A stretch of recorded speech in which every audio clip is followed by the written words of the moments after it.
أعوذ بالله من الشيطان الرجيم.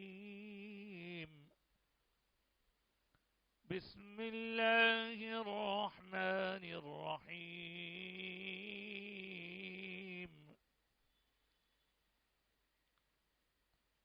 وما خلقت الجن والإنس إلا ليعبدون ما أريد منهم من رزق وما أريد أن يطعمون إن الله هو الرزاق ذو القوة المتين. فإن للذين ظلموا ذنوبا مثل ذنوب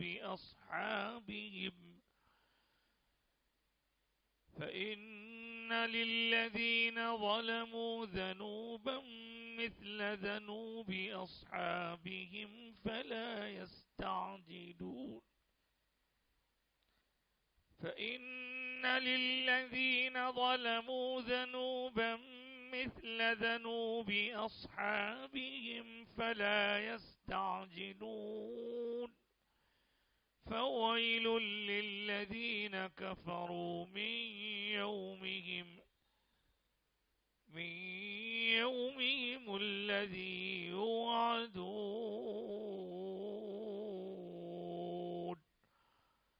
صدق الله العظيم وصدق رسوله النبي الأمين الكريم ونحن على ذلك لمن الشاهدين والشاكرين.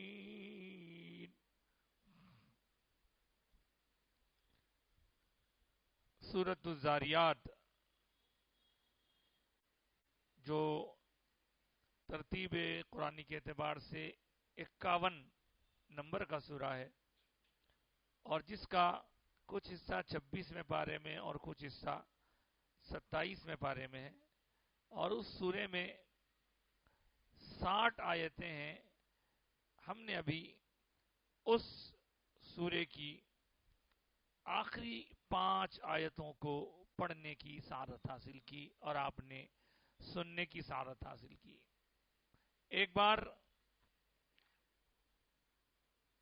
صاحب قرآن سید الاولین والآخرین رحمت للعالمین شفیع المذنبین خاتم النبیین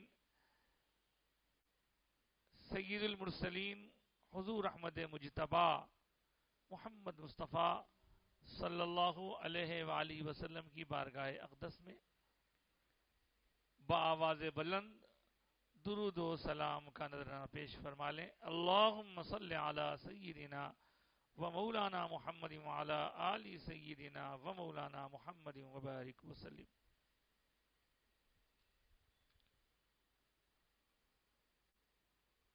ان آیات کا پہلے آپ کی خدمت میں ترجمہ ہم رکھ دیتے ہیں. وما خلقت الجن والانس،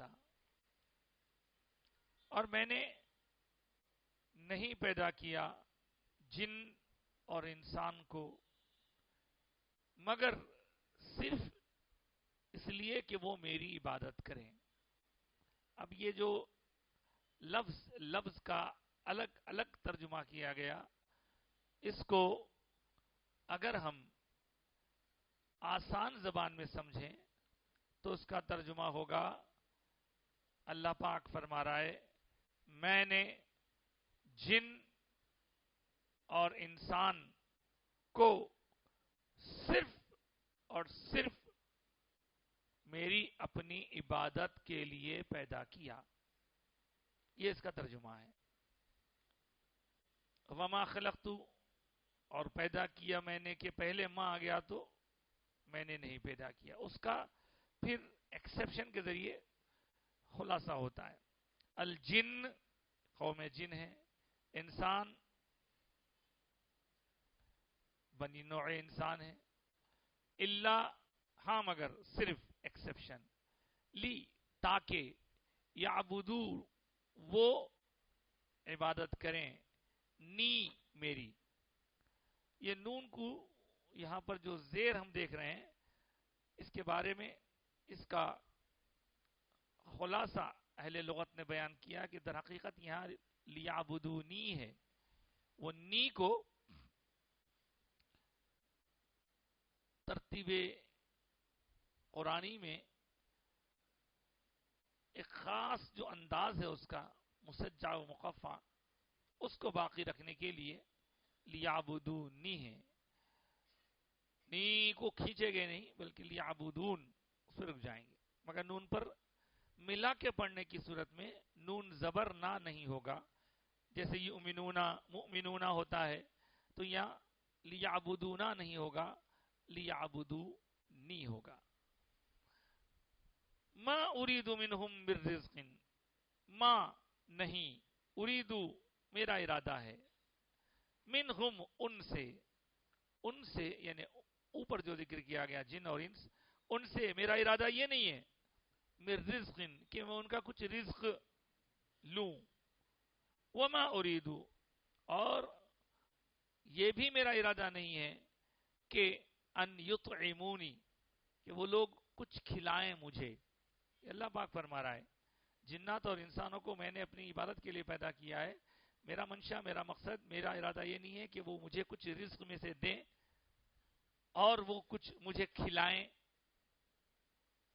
ان اللہ هو الرزاق ذو القوۃ المتین, حقیقت تو ہے کہ بے شک اللہ وہ خود رزق کائے کو طلب کرے گا, وہ خود رزق کا عطا فرمانے والا ہے.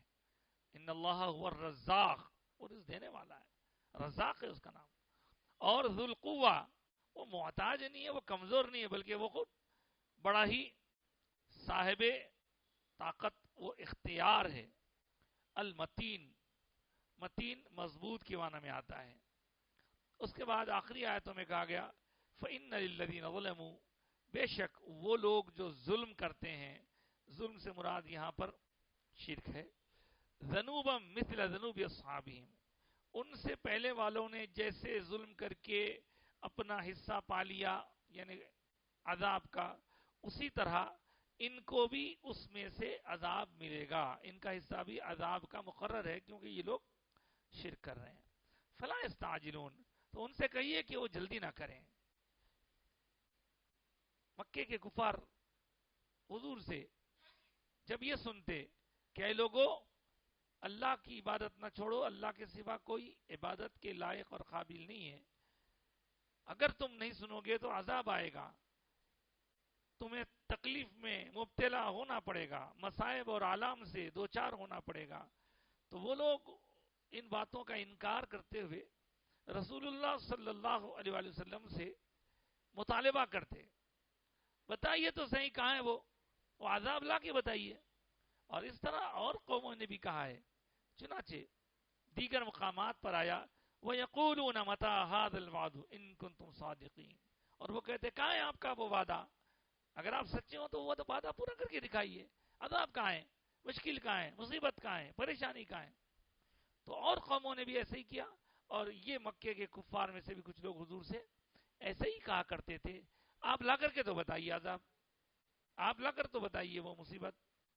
تو اللہ پاک فرما رہا ہے جس طرح پہلے والوں کو ظلم کرنے, شرک کرنے, اللہ کی ذات میں دوسرے کو شریک کرنے پر عذاب سے دوچار کیا گیا, ان کا حصہ بھی مقرر ہے. لیکن ان سے کہہ دیں کہ لا یستعجل, وہ جلدی نہ کریں, جو وقت مقرر ہے اس وقت مقررہ پر عذاب اللہ کی طرف سے آ کر رہے گا. اور ایک جگہ فرمایا قرآن میں اذا جاء اجلهم, جب ان کے لیے وہ وقت آ جاتا ہے, لا یستأخرون ساعتا, ایک لمحے کے لیے بھی ڈیلے نہیں ہوتا. ولا یستقدمون, نہ ایک لمحے کے لیے جلدی ہوتا ہے, نہ ایک لمحہ وقت آ جائے عذاب کا تو نہ ایک لمحہ پیچھے ہوتا, نہ ایک لمحہ جلدی ہوتا, نہ ایک لمحہ ڈیلے ہوتا, نہ ایک لمحہ جلدی ہوتا, نہ پری پونڈ ہوتا, نہ نہ پوسٹ پونڈ ہوتا. وہ وقت جو مقرر ہے وہ وقت پر اللہ کا عذاب آ کر ہی رہتا ہے. اب وہ عذاب کو جو لوگ مانگ کے لیتے ہیں انہیں بتایا جا رہا ہے کہ اللہ تعالیٰ کی طرف سے یہ مہربانی ہے کہ اس نے تمہیں چانس دیا ہے تاکہ اب بھی پلٹ جاؤ, اب بھی سمجھ جاؤ. نہیں تو مرضی تمہاری, جب وہ آنا ہے اللہ کی طرف سے مقرر کر وہ آ کر رہے گا. فویل للذین کفروا, ہلاکت ہے ان لوگوں کے لیے جو کفر کرتے ہیں. کفر آج کے زمانے میں ہم کسی کو کافر کہیں تو لوگ یہ سمجھ رہے ہیں کہ ہم ان کو گالی دے رہے ہیں. کافر گالی نہیں ہے, کافر گالی نہیں ہے. ہمارے ایک دوست ہیں, عربی لیکچرر ہیں, وہ ایسے کالجز میں بھی جاتے ہیں جہاں اور مذہب کے ماننے والے بھی ہیں.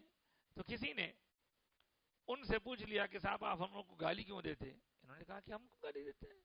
تو کہا آپ لوگ کافر بولتے ہیں. تو حساب کہنے لگے کہ آپ کو معلوم ہی نہیں کافر کا مطلب کیا ہے. نہیں گالی ہے. جی نہیں گالی نہیں ہے. اتفاق سے جو عربی کا سلیبس تھا اس سلیبس میں سورۃ الکافرون بھی تھا, قل یا ایھا الکافرون, اور اس کا وہاں ٹرانسلیشن بھی تھا انگلش میں.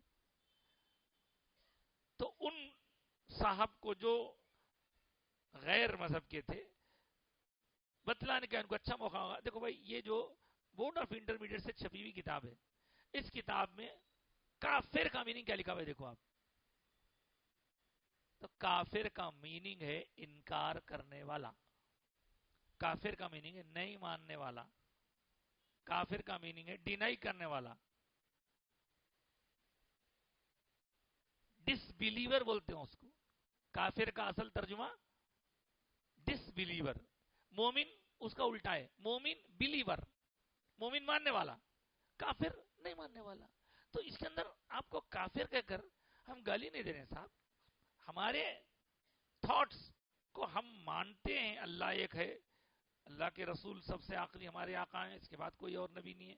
یہ جو ہمارے عقیدے ہیں, یہ جو ہمارے تھاٹس ہیں, اس پر ہم یقین رکھتے ہیں, اس لیے وی آر بلیور. اور آپ نہیں مانتے اس لیے آپ ڈس بلیور, اس لیے آپ کافر. تو انکار کرنے والے کو اگر آپ چاہتے ہیں کہ آپ کو کوئی کافر نہ کہے تو پھر آپ ماننے والے بن جائیے, بات ختم. مگر کافر کہنا یہ گالی نہیں ہے. بہرحال تو اللہ پاک فرمانے ہلاکت ہے ان لوگوں کے لیے جو کفر کیے. من یومہم الذی یوعدون, اور اس دن کے وقت جو دن کا ان سے وعدہ کیا گیا ہے.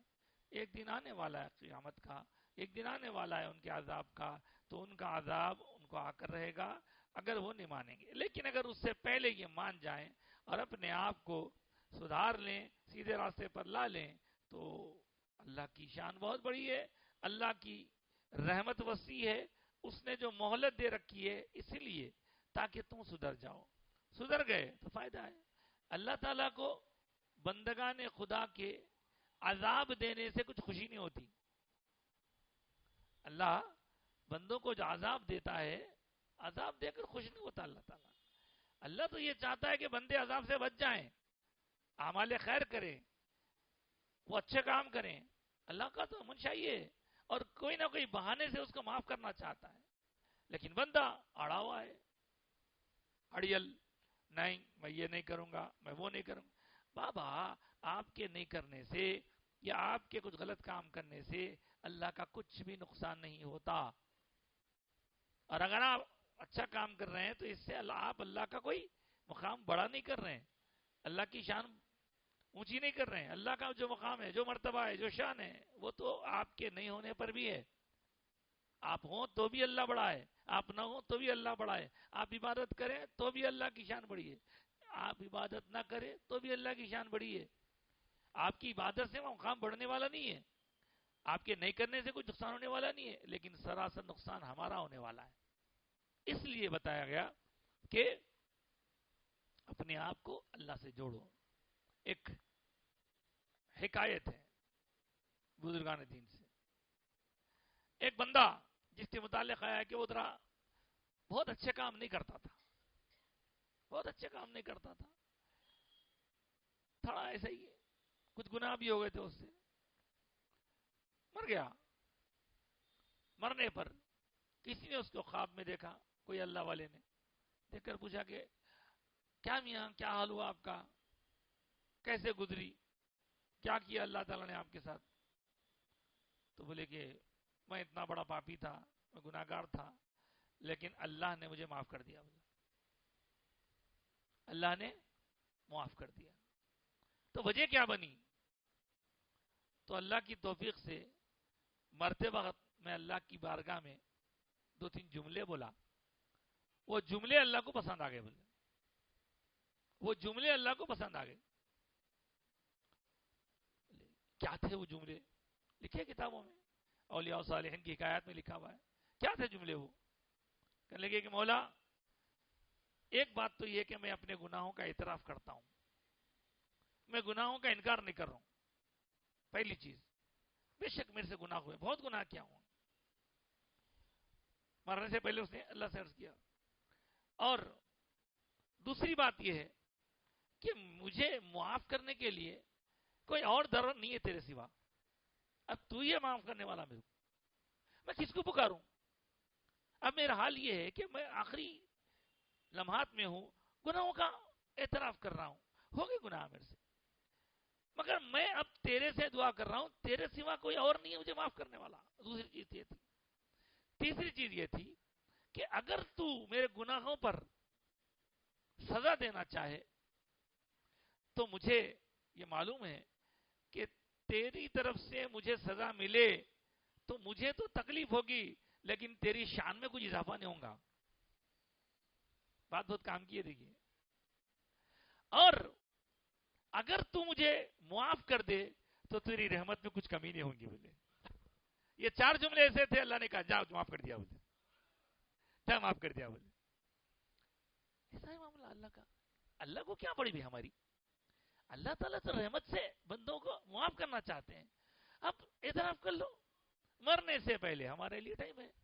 ہاں، یہ نہیں معلوم کہ کب مریں گے، یہ پتا نہیں کہ مرنے کے بعد مرنے سے پہلے چانس ملے گا کہ بھی نہیں ملے گا، اس لیے کہ موت کا وقت آ گیا، اب موت کھڑی ہے سامنے، ہم کو وہ چیزیں نظر نہیں آتی، لیکن جو مرنے والا ہے اسے فرشتے نظر آتے ہیں، اچھی صورت میں نظر آتے ہیں، نیک ہے، بری صورت میں نظر آتے ہیں، برا ہے، اس کو کئی چیزیں نظر آتی ہیں، ہم کو نظر نہیں آتی۔ اگر وہ سلسلہ شروع ہو گیا تو وہ سب چیزیں دیکھنے کے بعد اگر توبہ کی جائے تو توبہ قابل قبول نہیں ہے، ٹائم سے پہلے۔ تو اس لیے یہ ہر بندے کے لیے ذاتی طور پر اس کا آخری وقت ہے توبہ کے، اور ساری مخلوق کے لیے یعنی دیگر بندوں کے لیے اگر زندہ رہے ہم، کب تک؟ قیامت سے قریب تک، تو قیامت کے قریب ایک دروازہ ہے، بند ہو جائے گا، اس کو کہتے ہیں باب توبہ، توبہ کا دروازہ، وہ بند ہو جائے گا۔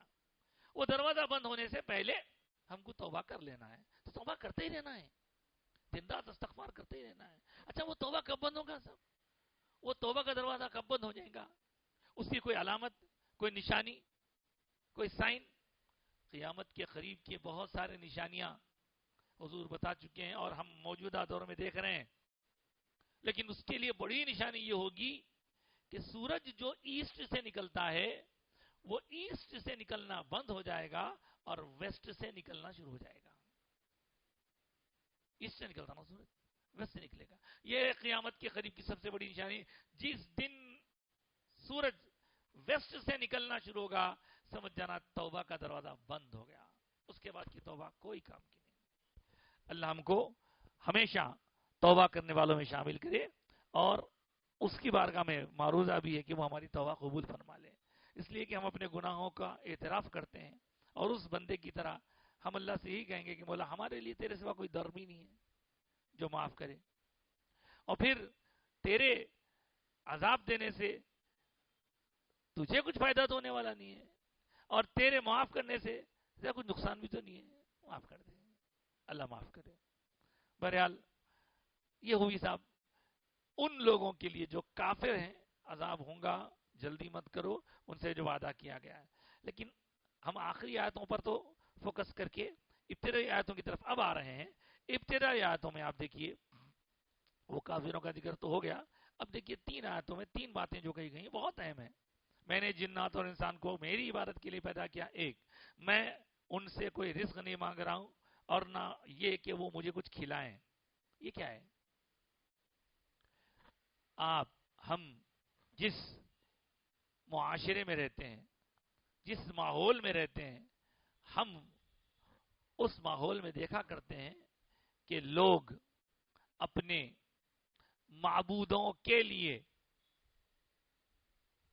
بات سمجھنے کی، اپنے معبودوں کے لیے لے جا کر مختلف چیزیں رکھتے ہیں. یہ وہ اللہ فلاں وغیرہ وغیرہ سب معلوم ہے آپ کو. کہیں دودھ رہتا ہے، کہیں میوے ہوتے ہیں، کہیں پھل ہوتے ہیں، کہیں کھانا ہوتا ہے، وغیرہ وغیرہ وغیرہ وغیرہ. تو یہ جو جھوٹے معبود بت ہیں، بتوں کے سامنے لیا کے رکھتے ہیں، تو یہ تو جھوٹے ہیں. لیکن جو سچا معبود ہے وہ کہہ رہا ہے کہ میں کیا ان سے یہ کہہ رہا ہوں کہ لا کے مجھے کھلاؤ، کچھ میرے پاس رکھو، کچھ چڑھاوا چڑھاؤ، کچھ کھانا. میں تو ان سے کچھ مانگ نہیں رہا ہوں اور نہ میں یہ کہہ رہا ہوں کہ مجھے کچھ کھلاؤ. ان لوگوں کا حال انتہائی برا ہے جو ایسی باتوں پر یقین رکھتے ہیں. بھئی جو چیز اپنے ہاتھوں سے بنی ہے وہ خدا کیسے ہو سکتی ہے؟ ہاں، خدا وحدہ لا شریک ہے. اب وہ اگر اس پہ غور کریں تو حضرت ابراہیم کے واقعات ذہن میں آئیں گے پورے. اور یہ جو رکھا گیا اس کے بارے میں اللہ نے ارشاد فرمایا ایک مقام پہ، یا ایھا الناس، اے لوگو، ضرب مثل، تم کو ایک مثال دی جاتی ہے، تمہارے لیے ایک مثال پیش کی جاتی ہے، تم بغور اس کو سنو. کیا مثال ہے؟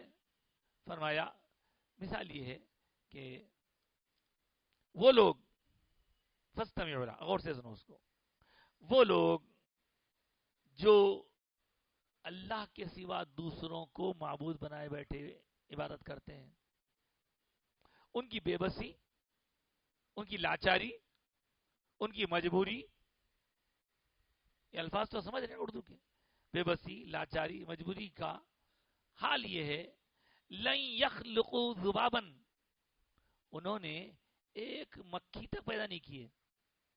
ایک مکھی، کائنات تو بہت بڑی بات، جانور، جن، انسان تو بہت بڑے، ایک مکھی تک پیدا نہیں کی وہ لوگ ذبابا، اور نہ کر سکتے ہیں.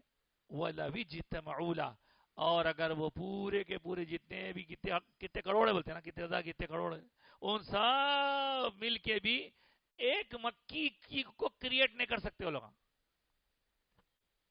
یہ بات ان کے لیے کہی جا رہی ہے جو جن کی معبود کے طور پر پہچان تو ہے لیکن وہ معبودان باطلہ کہلاتے ہیں، معبودان باطلہ. اور اللہ تعالیٰ معبود حقیقی ہے. معبود مطلب جس کی عبادت کی جائے. آگے فرما رہے ہیں مکھی کا پیدا کرنا تو بہت دور کی بات ہے. وَإِن يَسْلُبْهُمُ الذُّبَابُ، اگر کوئی مکھی ان کے پاس سے کوئی چیز لے لے، شیئن لا يستنقذوا منه، تو وہ لوگ اس مکھی کے پاس سے، وہاں سے لے کے جانے والی چیزوں کو واپس لے نہیں سکتے. اتنا بھی دم نہیں ہے. بنانا تو بہت دور کی بات، کوئی وہاں سے مثال کے طور پر کوئی مکھی ہے، کوئی مچھر ہے، کوئی چوہا ہے یا کوئی بکری ہے، جا کے وہاں سے کچھ کھا رہی ہے، جا کے لے لینی وہاں سے، تو اس کو واپس اس سے لے لینے یا وہ لینے سے روکنے کی تک ان کے اندر صلاحیت نہیں ہے. اتنے بے بس ہیں، اتنے مجبور ہیں. لیکن یہ بات بھی یاد رہے کہ یہ آیت ان کے لیے آئی ہے جو اللہ کے سوا دوسروں کو اپنا معبود بنا لیے ہیں. اس طرح کی آیتیں لے کر کبھی کبھی اہل ایمان کو خبروں کے پر پھول چڑھانے کرنے کو بنیاد بنا کر تانا مارا جاتا ہے کہ دیکھو یہ آیت بتا رہی ہے تو یہ خبروں کے واسطے نہیں ہے، یہ بتوں کے واسطے ہے. اور خبروں کے لیے کوئی بھی خبر پہ جانے والا یہ نہیں سمجھتا کہ معاذ اللہ یہ خدا ہیں. تعالیٰ کے نیک بندے ہیں، ان کا قبر شریف ہے، ان کی قبر کی موجودگی یہ بتا رہی ہے کہ انہوں ایک انسان تھے، خدا نہیں تھے، انسان سے زندگی گزار کے اب قبر میں گئے ہیں. ہاں عام انسان نہیں تھے، اللہ کے پیارے انسان تھے. اللہ کے رحمتیں ان کے قبر پر نازل ہوتی رہتی ہیں، اس لیے وہاں دعا کرنے سے ہماری دعائیں قبول ہوتی ہیں. تو ان کا سوچنا الگ ہے، ہمارا سوچنا الگ ہے. تو اس آیت کو لا کے اس پہ فٹ کر کے بھی کبھی کبھی لوگ بتاتے ہیں، ارے تم نہ کیا قبروں پہ جاتے ہیں، وہاں پہ مکی بیٹی تو ہکال نہیں سکتے. ہم کب ان سے متعلق ایسا سوچ رہے ہیں؟ خدا سمجھ رہے ہیں ان کو. کوئی بھی جاہل سے جاہل انسان بھی اولیاء اللہ کو یا ان کی قبروں پہ جا کے خدا نہیں سمجھتا. اللہ کے بندے ہیں وہ لوگ، بندوں میں اللہ تعالیٰ کے نیک بندے ہیں. اللہ نے کسی کو پاور عطا فرمایا ہے روحانی طور پر، یہ ایک الگ ٹاپک ہے. بہرحال آگے سنیے. میں تو ان سے کچھ نہیں لیتا، کچھ رزق نہیں مانگ رہا ہوں، نہ یہ کہہ رہا ہوں کہ مجھے کچھ کھلاؤ. الٹا میں خود رزاق ہوں. ان اللہ هو الرزاق. رزاق رزق. دیکھیے صاحب، پہلی بات تو یہ کہ رزق را زا قاف، رزق یہ رزق ہے، اس کو ہماری عام زبان میں بگاڑ کے رزق بولتے ہیں. جیسے مثال کے طور پر کوئی بچہ کھانا کھاتے کھاتے اپنے دانے گرا رہا ہے، یا روٹی ہے کمسن ہے، ادب نہیں کر رہا ہے، تو ماں یا باپ یا گھر کے بڑے بولتے ہیں ارے ادب کرو بیٹے، رزق ہے وہ، رزق روٹی ہے، رزق ہے وہ، ایسا کھانے کو نہیں پھینکتے بیٹے، رزق ہے وہ. رزق نہیں، رزق. رزق یہ صحیح ہے، ہماری زبان میں چلتا سب. اور ایسی بہت ساری چیزیں ہیں کہ جو ہماری زبان میں بولتے ہیں، لیکن صحیح اس کا تلفظ یہ ہے. اب رزق بولتے کس کو؟ رزق کہتے کس کو؟ رزق ہم یہ سمجھتے ہیں کہ رزق کا تعلق صرف کھانے سے، کھانا، دانا، روٹی، چاول، دالیں، یہی رزق نہیں ہے، یہ بھی رزق ہے. مطلب یہی رزق نہیں ہے، یہ بھی رزق ہے. کا کہنا یہ کہ یہ رزق میں کاؤنٹ ہوتا ہے، صرف یہی رزق نہیں ہے. نماز، مثال نماز عبادت ہے، صرف نماز ہی عبادت نہیں ہے، نماز عبادتوں میں کاؤنٹ ہوتی ہے. روزہ بھی عبادت ہے، زکوٰۃ بھی عبادت ہے، حج بھی عبادت ہے. اسی طرح رزق میں کھانا بھی آتا ہے، پانی بھی آتا ہے، رزق میں چاول بھی آتا ہے، رزق میں میوے بھی آتے ہیں، رزق میں ترکاری بھی آتی ہے. تو یہ صرف کھانے کی چیزیں نہیں، بلکہ انسان کی زندگی میں جو چیزوں کی اس کو ضرورت ہوتی ہے وہ سب رزق میں شامل ہے. پانی رزق میں شامل ہے. سورج کی روشنی سے ہمارے اندر وٹامن ڈی پروڈیوس ہوتا، وہ بھی رزق ہے. ہماری ہی نہیں بلکہ درختوں کی زندگی سورج کی روشنی کی وجہ سے ہے، وہ بھی رزق ہے. مال جس کی وجہ سے ہم ٹکٹ لگا کے یہاں سے وہاں جا سکیں، مال جس کی وجہ سے ہم گاڑی خرید سکیں، مال جس کی وجہ سے ہم کار خرید سکیں، وہ بھی رزق ہے. کار بھی رزق ہے. اولاد جو ہمارے خوشیوں کا ذریعہ، ہماری آنے والی نسلوں کے پھیلنے کا سبب، وہ بھی رزق ہے. یہ بھی رزق، سب رزق میں شامل ہے. علم رزق ہے، جو نعمت اللہ کی طرف سے وہ رزق ہے. اور رزق جو ہوتا ہے، ہاں اس میں سے کھانے پینے کی چیزوں کو ہم زیادہ تر فوکس کرتے ہیں، لیکن سب کچھ رزق میں آتا ہے. رزقہ کا مطلب قرآن میں آیا، عربی زبان کا لفظ ہے رزقہ، عطا کرنے والا، دینے والا. تو وہ رزق جو دینے والا ہوتا ہے اس کو دو ناموں سے یاد کرتے. ایک بولتے رازق، رازق رزق عطا کرنے والا، یہ فاعل کے وزن پہ رازق. ارے اللہ رازق رحیم ہے بھائی، فکر کی کیا بات ہے یار، نوکری کا تو کیا ہوتا ہے اللہ رازق ہے، کہیں دوسرا ذریعہ بنا دیں گا، اسباب بنا دیں گا، اللہ رازق بولتے ہیں، ٹھیک ہے۔ ایک اور ورڈ ہے جو اسی سے بنا ہے، رازق رزق دینے والا، رزاق وہ دینے والا، خوب خوب خوب خوب دینے والا۔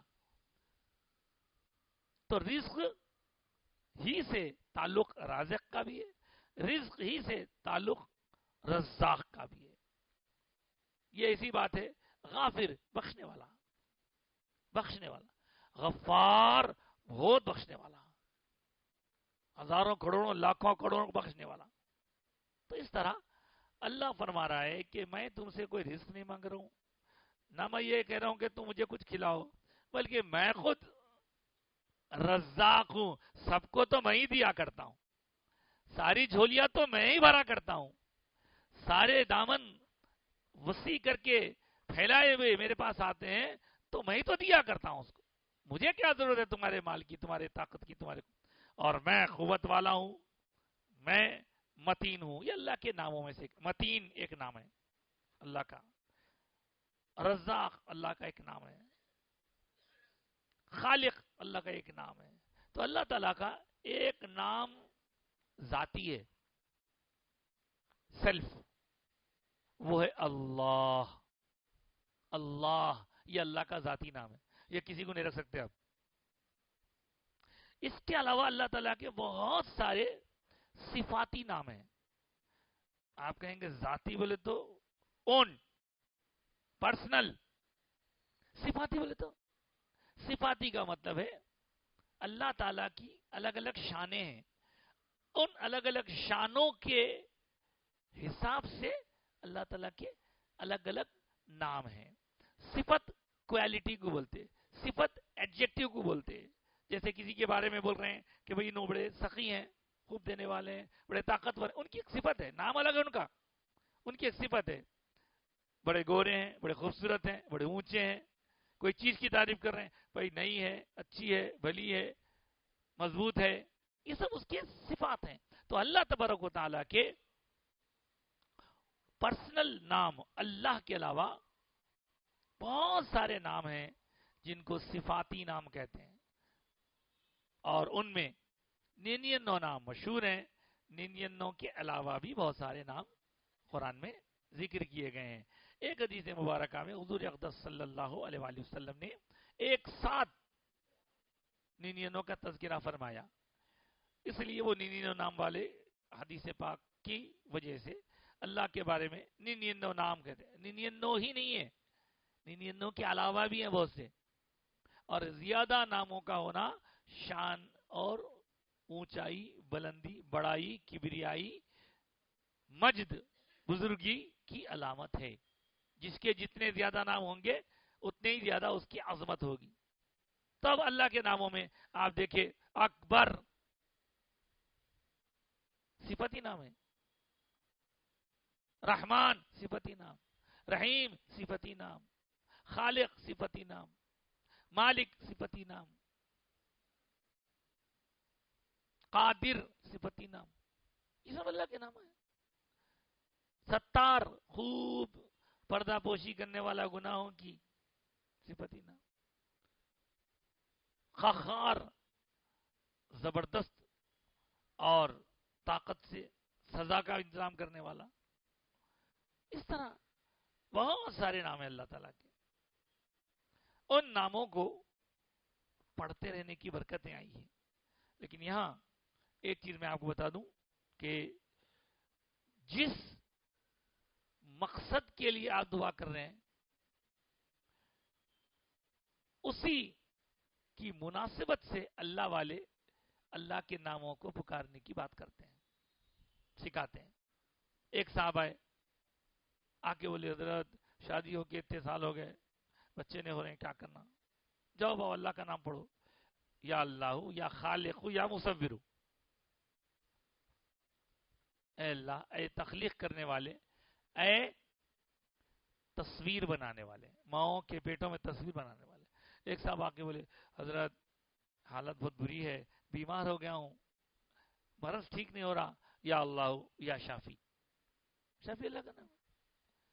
حضرت حالات خراب ہو گئے، وہ رزق کا مسئلہ جدھر سے دیکھو بند ہو جا رہے ہیں، کیا کروں؟ توبہ، یا اللہ یا رزاق یا وہاب پڑھو. دیکھ رہے ہیں جیسا مقصد ویسی صفت کے ذریعے اللہ تک پہنچنا ہے. بہت ہے. ہر نام کے الگ الگ خصوصیات بتائے گئے ہیں. تو اسماء الحسنی. اب رزق کی بات آئے تو بندے کے لیے رزق کتنا ضروری ہے. اب ہم آج کی پہلی آیت پر توجہ دیتے ہیں کہ اسی سے پھر رزق کا تعلق جڑا ہوا ہے. اللہ نے فرمایا میں نے جن اور انسان کو محض میری عبادت کے لیے پیدا کیا. تو اس کا ترجمہ سن کر تفصیل نہ جانتے ہوئے کسی کے ذہن میں یہ سوال ابھر سکتا ہے. گزشتہ بھی میں نے یہ سوال کیا تھا اور کہا تھا کہ سوال کا جواب اب دیں گے. اب آیا اس کا وقت. بھائی اگر میں عبادت ہی کرتا رہ جاؤں تو پھر کیسے؟ عبادت کرتے رہ جاؤں گا تو پھر کمائے گا کون؟ پھر کاروبار حیات چلے گا کیسے؟ شادی، بچے، کھانا پینا سب کچھ تو ہے. تو ہم نے اس کا مطلب واضح طور پر اگر سمجھ لیا تو یہ راز ہمارے سمجھ میں آ جائے گا. ہم نے ابھی جیسے میں نے عرض کیا کہ کھانا رزق میں کاؤنٹ ہوتا ہے، اسی طرح ہم یہ سمجھتے ہیں کہ عبادت کا مطلب نماز، عبادت کا مطلب روزہ، عبادت کا مطلب حج، عبادت کا مطلب عمرہ طواف. تو یہاں یہ سمجھنا ضروری ہے کہ عبادت میں یہ سب کچھ کاؤنٹ تو ہوتے ہیں، نماز، روزہ، زکوٰۃ، حج، لیکن یہ چار چیزوں کو ہی عبادت نہیں بولتے. اب عبادت کا مطلب کیا ہے؟ عبادت کا مطلب یہ ہے کہ کسی کو پوجا جائے. پوجا ہمارے پاس کہاں سے ہوگی صاحب؟ بھائی ہندی ورڈ ہے پوجنا. پوجنا یعنی عبادت کرنا. پوجنا ہندی، عبادت کرنا اردو، ورشپ انگلش ورڈ، بھکتی ہندی ورڈ. تو اس طرح عبادت کرنے کا مطلب کیا ہے؟ یہ بات تو آپ ہم سب جانتے ہیں کہ عبادت صرف اور صرف اللہ کی ہوتی، اللہ کے سوا کسی اور کی نہیں ہوتی.